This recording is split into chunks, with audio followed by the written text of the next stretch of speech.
Nouveau numéro de Discas, votre émission qui vous apporte de la lumière sur l'actualité en RDC et à travers le monde. Bonjour à vous, mesdames, messieurs, bienvenue à tous. Nous recevons pour vous aujourd'hui un grand homme d'État, un homme politique. Il s'agit de l'ancien ministre de l'Industrie de 2016 à 2019. Il a, outre ses fonctions, assuré le poste de ministre de l'Enseignement supérieur et universitaire, autorité morale du Front national de fédéralistes du Congo, FONAFEC en sigle. Il s'agit de l'excellence Marcel Ilunga Léou, à qui nous disons bonjour. Bonjour madame, merci beaucoup. Merci à vous d'être venu, merci d'avoir répondu à notre invitation. Vous avez un si long parcours. Pouvons-nous commencer par l'évaluer? Pouvez-vous évaluer vous-même votre parcours, ce travail que vous avez rendu à la nation congolaise? Oui madame, il est tout à fait difficile d'évaluer soi-même le parcours du travail effectué. Mais ce que je sais, j'ai fait partie d'abord du gouvernement de Sami Badibanga et ensuite le gouvernement de Tibala. Et dans ce gouvernement, j'étais toujours au ministère de l'Industrie. Comme vous le savez, c'est un gouvernement qui avait une mission ou des missions précises. C'est un gouvernement qui a été mis en place par le chef de l'État, son excellence Joseph Kabila Kabange, pour d'abord organiser les élections, ensuite pour améliorer le vécu quotidien de notre peuple. Et au niveau de l'industrie, j'ai fait ce que je pouvais faire dans le cadre de la continuité. Il y a plusieurs actions que je menais dans le sens de pouvoir promouvoir l'industrie locale. Vous vous souviendrez qu'à l'époque, il y avait des problèmes au niveau des Loufous. Le ciment entrait comme on voulait, sans payer les impôts et taxes. Et toute la production locale était totalement concurrencée. Et nous avons fait un effort en tant que ministère de l'Industrie pour protéger l'industrie locale. Que ce soit dans les domaines de fer, à béton, que ce soit dans les domaines du ciment, que ce soit dans les domaines de la bière, et ainsi de suite. Il y en a plusieurs articles que nous avons pu protéger, et c'est la grande mission de l'industrie ou du ministère de l'Industrie. Ensuite, nous avons tenté de promouvoir l'industrie à travers l'implantation des zones économiques spéciales. Je suis de ceux qui ont fait aboutir ce processus, et au moment où nous parlons ici, on est en train de mettre en place ces zones économiques spéciales. Il y a aussi les contacts que nous avons eus avec l'Organisation des Nations Unies pour le développement industriel, et dans ce cadre-là, nous avons signé des contacts importants qui vont aboutir pratiquement à la signature de ce qu'on peut appeler le programme pays. C'est un programme pays, c'est un programme qui reprend un ensemble de projets qui doivent être financés et soutenus par l'Organisation des Nations Unies pour l'industrie. Donc, je ne peux pas m'étendre très longuement là-dessus. Et sinon, ce que nous avons fait, c'est beaucoup. C'est dans une émission très élaborée. Je peux vous donner d'une manière détaillée ce que nous avons pu faire en tant que ministre de l'Industrie. Pouvez-vous, nous dire de toutes vos expériences, de toutes ces expériences, de tout votre parcours, quelle est l'expérience qui vous a beaucoup plus marqué? L'expérience réussie et applaudie par le peuple? Oui, madame, il vous souviendra que avec le gouvernement de la République, j'ai réussi à me battre pour faire passer le décret portant interdiction de l'importation, de l'utilisation et de la consommation des emballages en plastique. Ça, c'est une expérience, je me suis battu, j'ai connu suffisamment de problèmes, combattu par beaucoup de gens dans ce domaine, mais j'ai réussi quand même à imposer ça à plus ou moins 60%. On ne voyait plus dans les supermarchés les sacs en papier, et ça tendait à la disparition. Et si on n'a pas pu atteindre le 100%, c'était par manque de moyens.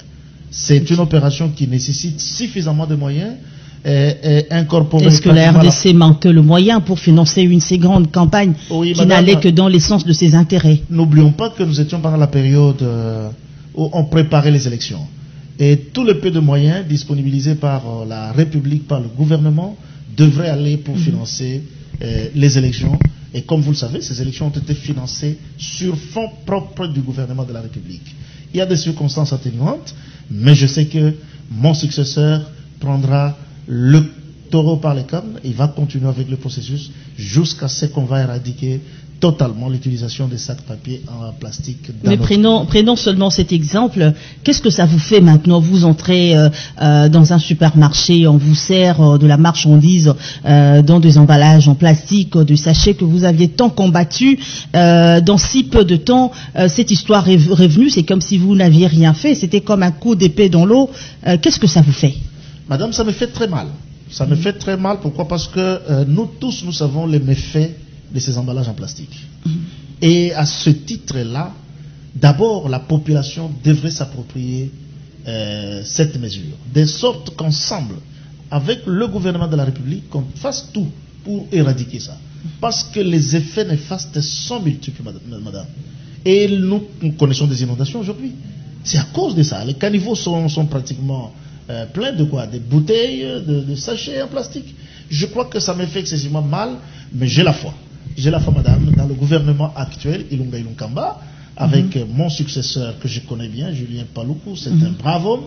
Il va reprendre le taureau par le corne dans le cadre de la continuité des actions de l'État, afin de pouvoir faire aboutir cette mesure qui a été prise, du reste salutaire. Parce que vous avez évoqué Julien Paluku, votre successeur, eh bien, nous le savons tous, il a dernièrement publié sa politique d'industrialisation.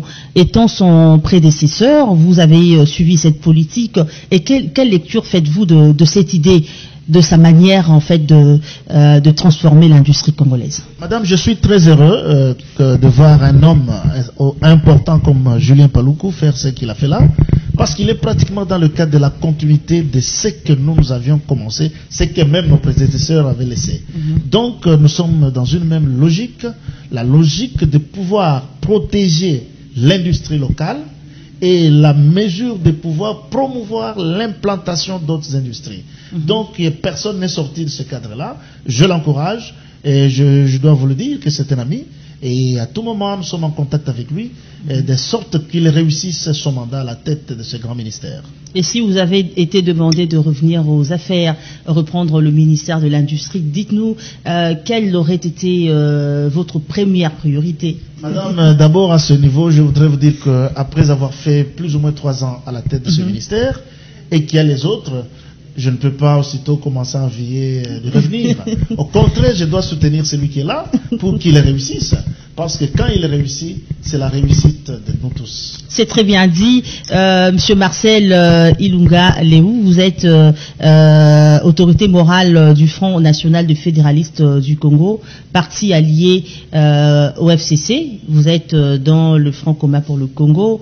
Et qui dit FCC dit cache, nous sommes dans ce mariage, cette coalition, disons pour l'intérêt du peuple. Mais dernièrement, nous avons vécu de choses pas très bonnes, de choses compromettantes, de brûlage des effigies, ce qui a vraiment montré que dans la coalition, rien ne marchait.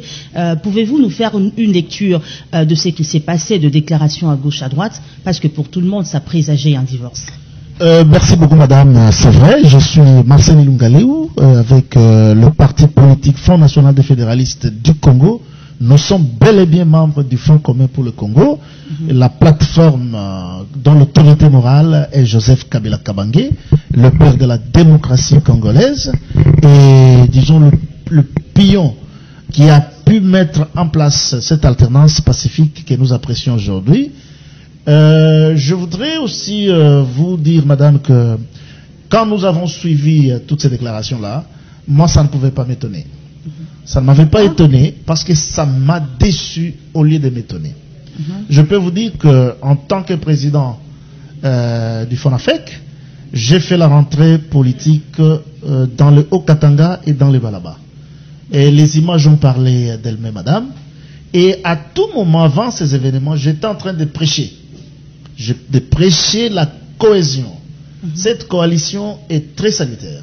J'étais en train de demander aux uns et aux autres de cesser les actes de provocation, de cesser les actes de nature à plonger ce pays dans la détresse, dans le chaos. Et à mon retour seulement du Katanga, madame, nous avons appris qu'il y a eu ce qu'il y a eu à Kolwezi, ce qui est condamnable. Parce que le gouverneur Muyéji avait condamné fermement ça. Et toutes les voix sont élevées. Mais malheureusement, malheureusement, nous avons entendu des voix s'élever à gauche, à droite, non pas de nature à chercher à calmer les jeux, mais plutôt à attiser le feu. Ça, c'est une situation, madame, qui a été condamnée. Heureusement, nous avons des leaders qui sont tout à fait bien avertis.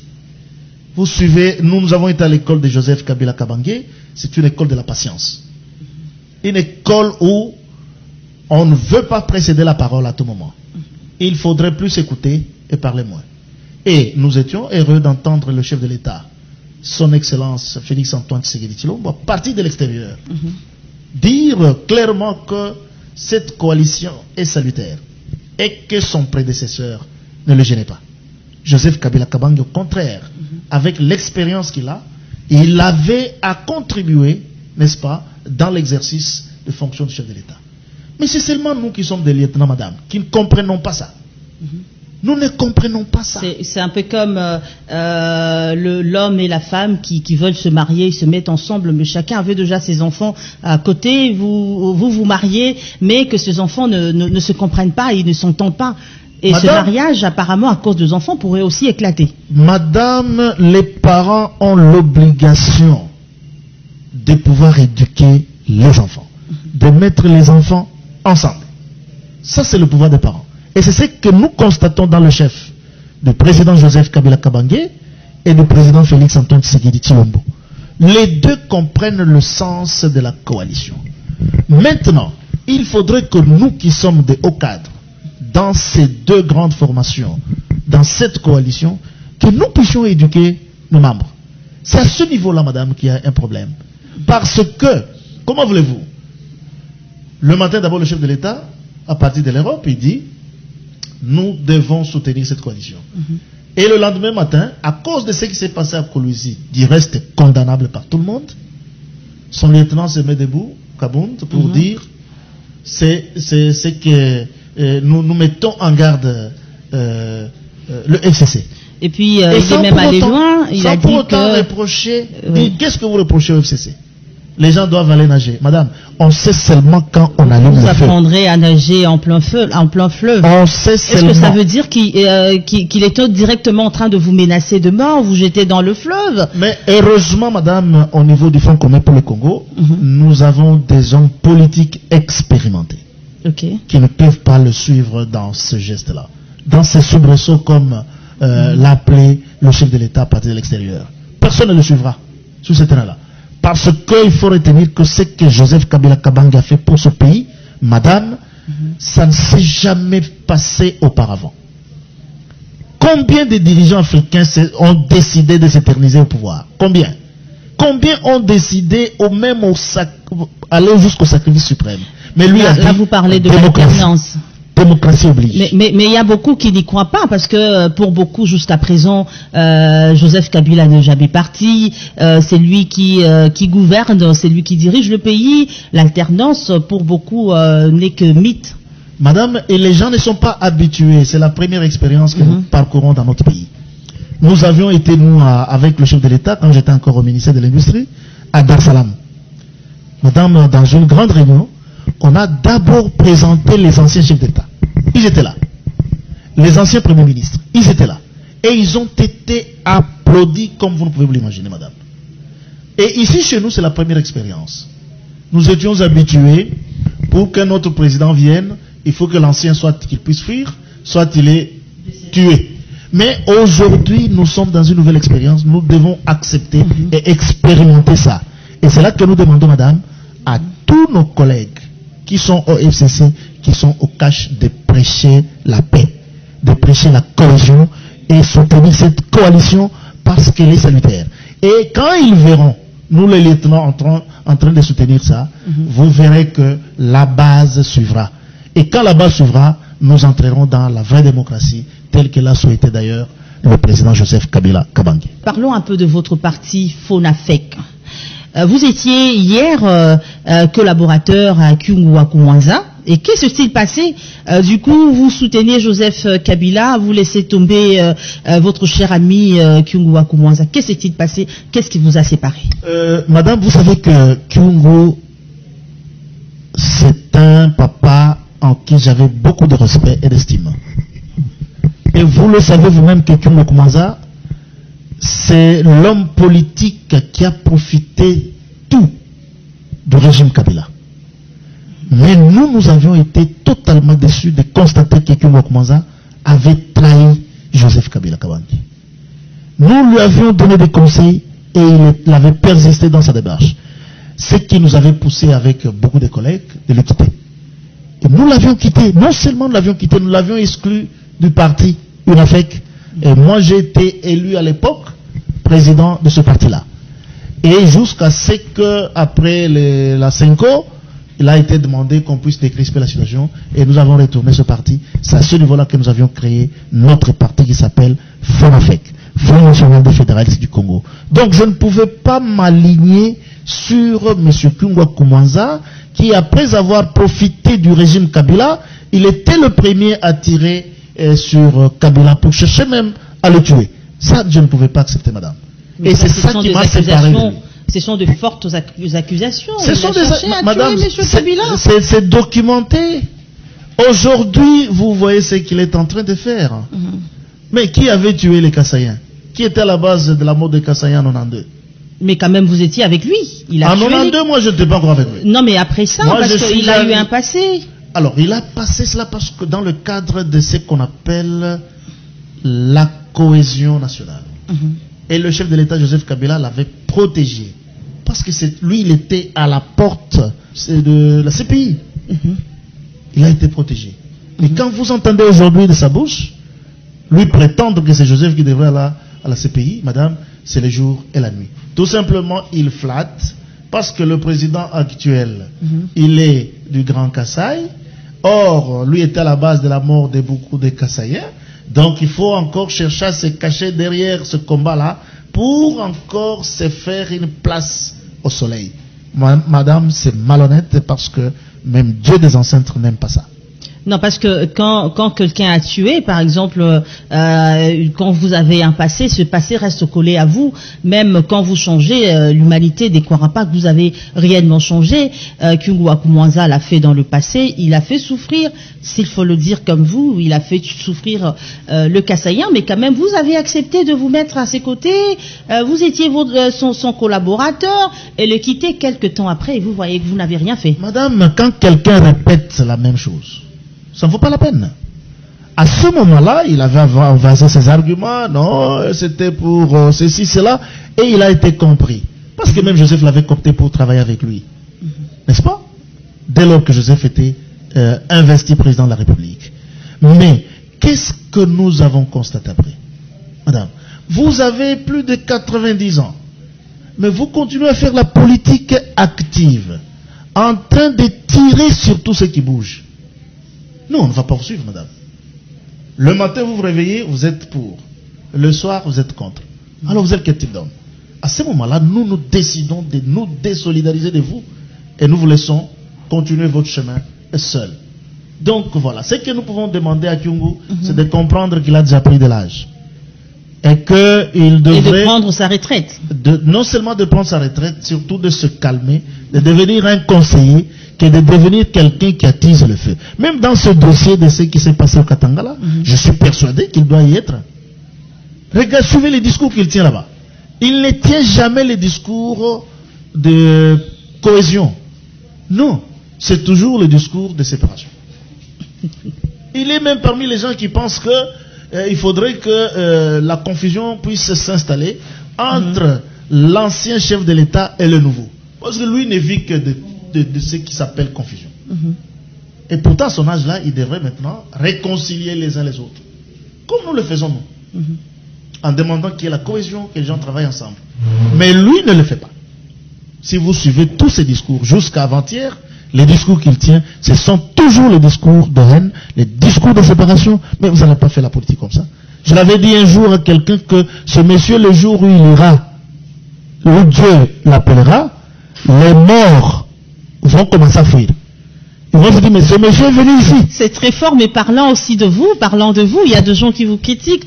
Ils disent que vous aviez choisi de vous mettre, de vous aligner derrière Joseph Kabila Kabange par intérêt. Vous faites la politique de ventre, la politique pour le poste. Alors, en tout cas, vous n'avez pas de très bons cotes dans la population. Faisons un micro-baladeur. Madame, je peux vous dire ceci. Oui. Que nous, quand nous avions décidé de quitter Kyungu, nous n'étions en contact avec personne au sein de la majorité présidentielle. Avec personne. Okay. Nous avions seulement décidé, nous étions une bonne dizaine. Ce n'était pas seulement moi. Et nous avions décidé au regard de l'acte qu'il avait posé. Nous ne pouvions pas accepter que quelqu'un qui a profité du régime Kabila puisse se décider de le défaire. Et ça, c'est simple à comprendre, madame. Et là, il n'y avait aucun poste. Et je peux même vous dire que nous avons commencé cette action en 2015.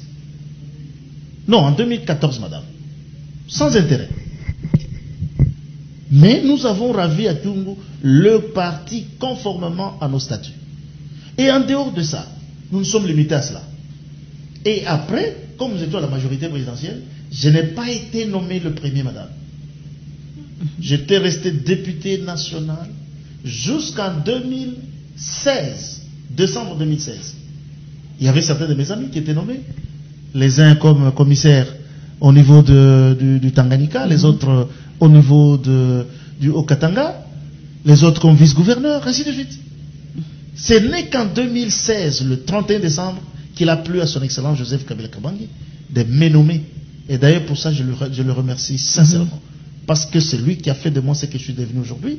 Ainsi, je demande à tous mes détracteurs qui vont à gauche, à droite raconter que Léo a tendance à quitter le FCC, qu'ils se trompent. Je resterai toujours loyal à Joseph Kabila Kabange. Je resterai loyal aux idéaux du FCC. C'est mon choix. C'est votre choix.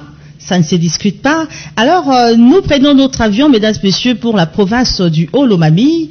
Vous êtes député provincial. Que se passe-t-il? Ça brûle, les torchons brûlent dans cette province. Le gouverneur, tout le monde a voulu sa tête. Apparemment, cette tête est tombée pour de vrai. Madame, c'est une situation tout à fait regrettable. Le Haut-Lomami, c'est une province que je peux même qualifier de sinistrée. Parce que c'est parmi les plus pauvres, les 3-4 pauvres provinces de la République démocratique du Congo. Dans le sens que c'est une province totalement enclavée. On ne sait pas, quand vous quittez le Lubumbashi vers Kamina, vous vous arrêtez à Ngouba, c'est tout. Le reste, ça devient une route en terre battue. Et quand vous arrivez là-bas, il y a des ponts cassés, par-ci, par-là. Et pour arriver chez moi à Kanyama, je vous assure que c'est pratiquement un calvaire. Et cette province n'a pas besoin de la confusion. C'est une province qui a besoin de voir ses filles et ses fils se mettre ensemble pour réfléchir qu'est-ce qu'il faut faire pour sortir notre peuple, notre province de cette pauvreté. Mais ce qui s'est passé est tout simplement malheureux. C'est malheureux, pourquoi? Parce que cette incompréhension est due au fait des uns et des autres. Vous savez, madame, quand vous êtes gouverneur dans une province, il faut se dire que la première institution de la province, c'est l'Assemblée provinciale. Vous devez à tout prix collaborer avec l'Assemblée provinciale. Vous devez vous mettre sur la même lignée, de sorte que vous puissiez avancer ensemble. Comment voulez-vous? Parce que nous l'avons appris, je ne sais pas si c'est vrai ou faux, que le gouverneur aurait nommé son gouvernement, et avant même d'aller présenter son projet de société pour qu'il soit investi par l'Assemblée provinciale, ces ministres partaient déjà en mission. Je ne sais pas si c'est vrai, parce que c'est ce que nous avons appris. Mais, même si cela s'est fait, il fallait que les gens se mettent ensemble pour qu'on puisse regarder tous dans la même direction. Il a voulu gérer la province comme si c'était sa propre maison, sa famille. Une crise, quand elle s'installe, madame, elle est dure. Et c'est la population qui en pâtit. Ça, c'est ça le souci. Et j'en appelle à tous les notables du Haut-Lomami qu'ils se mettent ensemble. Qu'ils mettent leurs divergences de côté pour trouver une solution le plus rapidement possible pour que la province avance. Alors, nous l'avons suivi, mais beaucoup ne le savent pas. qu'a-t-il fait réellement le gouverneur de cette province? En 2-3 mots seulement, que les gens comprennent, il a mal géré en faisant quoi exactement? Qu'est-ce qui lui est réellement reproché? Madame, nous avons lu comme vous, comme tous les autres, la motion. Dans cette motion, il y a des faits qu'on reproche au gouverneur. Et c'est vrai ou faux. Et ce n'est que le gouverneur lui-même qui devrait aller à l'Assemblée pour aller dire le contraire. Donc c'est là qu'on le reproche que voilà, il a nommé un gouvernement, et avant que ce gouvernement ne soit investi, le gouvernement commence à travailler, en ignorant l'investiture de l'Assemblée. Bon, au détournement, au ceci, cela, bon. Tout ça, madame, nous ne pouvons pas le dire. Ça me rend tout simplement malheureux. Et je demande aux uns et aux autres de mettre de l'eau dans leur vin, et de sorte que les notables se mettent ensemble, afin qu'on trouve la solution à cette question, qu'on mette notre province sur le rail. Le budget de l'État, Ilunkamba, s'il faut le dire, déposé sur la table de l'Assemblée nationale, le projet budgétaire sous examen. Nous avons suivi, vous l'avez aussi suivi. Quelle est votre lecture?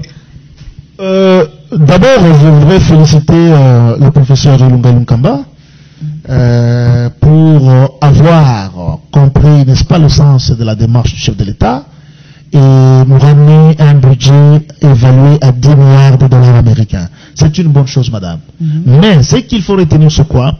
Les prévisions, c'est une chose, mais les réalisations, c'est une autre chose.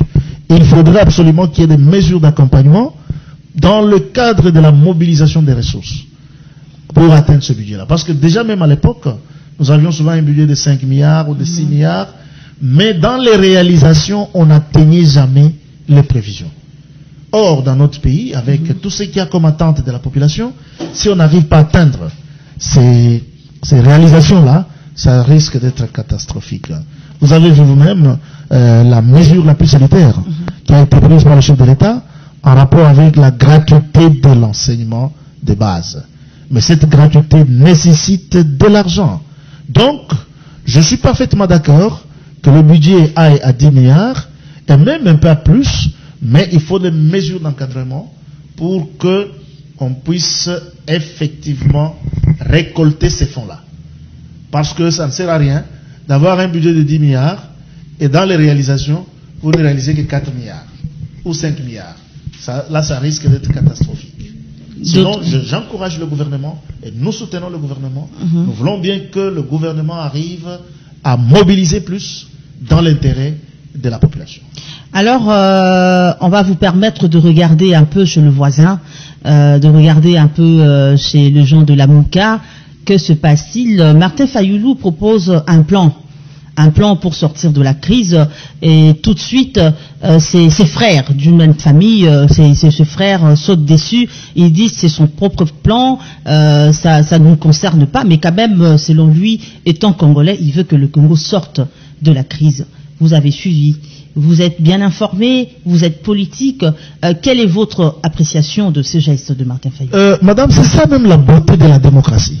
Parce que la démocratie, chacun peut donner son point de vue. Mais nous avons dans ce pays des institutions, madame, qui fonctionnent normalement. S'il y a des réformes, comme M. Martin Fayulu le veut bien, mais il a des députés au sein de l'Assemblée. Il n'a qu'à donner ces réformes-là aux députés, ils s'en approprient et ils vont les défendre au niveau de l'Assemblée. Mais personne ne peut l'empêcher, n'est-ce pas, à donner son point de vue. C'est en démocratie. Il est libre de donner son point de vue. Mais ce qui nous importe plus, c'est qu'il faut que chacun qui donne son point de vue le donne d'une manière démocratique. Il ne faudrait pas chercher à mettre les bâtons dans les roues aux institutions légalement établies. Parce que nous avons besoin que ces institutions travaillent convenablement. Commençant par la présidence de la République, passant par le gouvernement, l'Assemblée, disons le Parlement, d'une manière générale, ainsi que tout le monde à l'intérieur du pays. Donc nous voulons bien que chacun donne son point de vue, mais d'une manière tout à fait démocratique. Personne ne peut lui empêcher, mais les institutions existent. Personne ne peut créer encore une autre institution pour faire les réformes. Ça sera une institution de trop, et ce n'est même pas prévu, ni dans la Constitution, ni dans les textes qui nous régissent, madame. Alors, nous sommes arrivés à la fin, mais nous allons vous permettre de dire un mot de séparation juste pour aujourd'hui.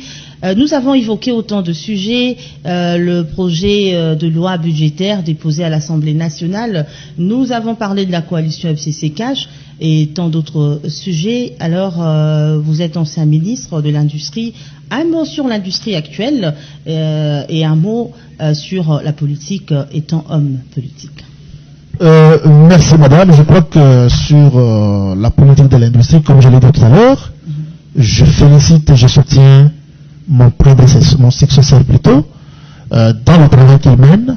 Nous allons le soutenir pour qu'il puisse mener à bien son travail. Parce qu'il faut savoir que l'industrie a deux volets importants. D'abord, la protection de l'industrie qui existe déjà, et ensuite faire de sorte qu'il y ait de nouvelles industries. Ça se résume en deux mots.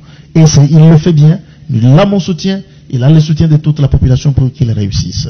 En ce qui concerne la politique, madame, je voudrais inviter les uns les autres, que ce soit nous qui sommes au cash, et que ce soit nous qui sommes au FCC, et ceux qui sont au cash, nous tous faisant partie de la coalition, nous avons tout intérêt à protéger cette coalition. Parce que personne ne sait, madame. Qui sait que demain ou le lendemain, la coalition ne présentera pas un seul candidat aux élections présidentielles. Donc nous devons intérioriser la volonté de nos leaders. D'un côté, nous avons Joseph Kabila Kabange, qui est le chef, l'autorité morale du FCC, et nous avons le chef de l'État, son Excellence Félix Antoine Tshisekedi Tshilombo, qui est l'autorité morale du cash. Il nous réserve encore des surprises. Soyons derrière leur vision, parce que 2023 c'est encore loin. On ne devrait même pas parler des élections aujourd'hui. On doit parler de l'amélioration des conditions de vie de la population. Quand je vois les professeurs s'élever de part et d'autre, commencer à interpréter même ce qui n'est pas interprétable, madame, ça démontre le niveau que le Congo a atteint. Soyons derrière nos leaders, suivons leur regard, suivons leur comportement pour qu'on avance. Parce qu'ils sont toujours capables de nous surprendre. En 2023, la coalition présente un seul candidat aux élections présidentielles. Merci. Parole du député provincial du Haut-Lomami, ancien ministre de l'Industrie 2016-2019.